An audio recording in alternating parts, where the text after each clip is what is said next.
Böyük Britaniyadan sonra Almaniyada 2028-ci ilə qədər Rusiya ilə mümkün münaqişəyə hazırlıq elan edib. Yeni silahlanma planını əhatə edən hazırlığın vaxtı cəmi 3 ildir. Bu barədə Almaniya Silahlı Qüvvələrinin Satın Almalar İdarəsinin prezidenti Annette Königk-Emden deyib. Onun sözlərinə görə Almaniya ordusu 2028-ci ilə qədər tam müdafiə hazırlığı üçün lazım olan bütün avadanlıqları almalıdır. Buna səbəb kimi göstərilir ki, Rusiya 2029-cu ilə qədər NATO ölkələrinə hücum edəcək.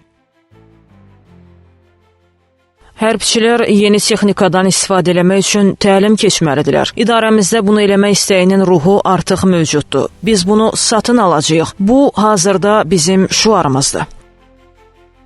Təsadüfi deyil ki, Almaniya ordusu son aylardakı hərbi hazırlığını son həddə çatdırıb. Həm silah ixrac edir, həm də müdafiə sənayesini gücləndirir. Analoji addımı müharibəyə hazırlıq rejiminə keçən Böyük Britaniyada atır. Ekspertlər iddia edir ki, Avropanın əsas ölkələrinin bu hazırlığı əllərində kəşfiyyat məlumatlarının olmasından qaynaqlanır.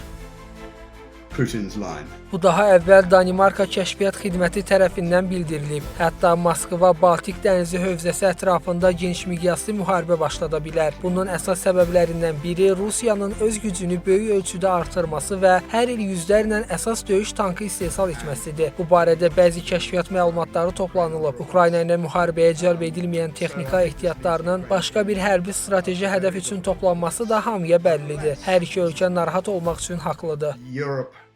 Əlbəttə ki, bu hərbi hazırlıq silah istehsal edən ölkələrin daha çox qazanması üçün bir fürsətdir. Stockholm Beynəlxalq Sülh Araşdırmaları İnstitutunun 2025-ci ilin ilk yarısında yayımladığı hesabatda qeyd olunur ki, 2020-24-cü illərdə ən çox silah satışı edən ölkələrin başında Amerika Birləşmiş Ştatları gəlir ki, bu da bütün silah ixracatının %43%-ni təşkil edir. Fransa isə 9,6%-lə ikinci sırada qərarlaşıb. 7,8%-lə üçüncü sırada Ukrayna ilə müharibə aparan Rusiya dayanır. 4-cü və 5-ci sırada isə növbə ilə Çin və Almaniya durur.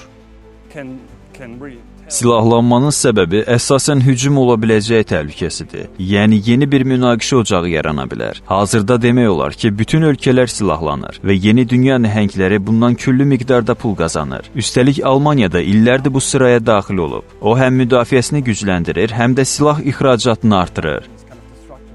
Nəzərə alsaq ki, ABŞ NATO üzvlərinə müdafiə xərclərini 5% artırması üçün təzyiq göstərir. Bu deməkdir ki, bu tendensiya hələ bir müddətdə davam edəcək.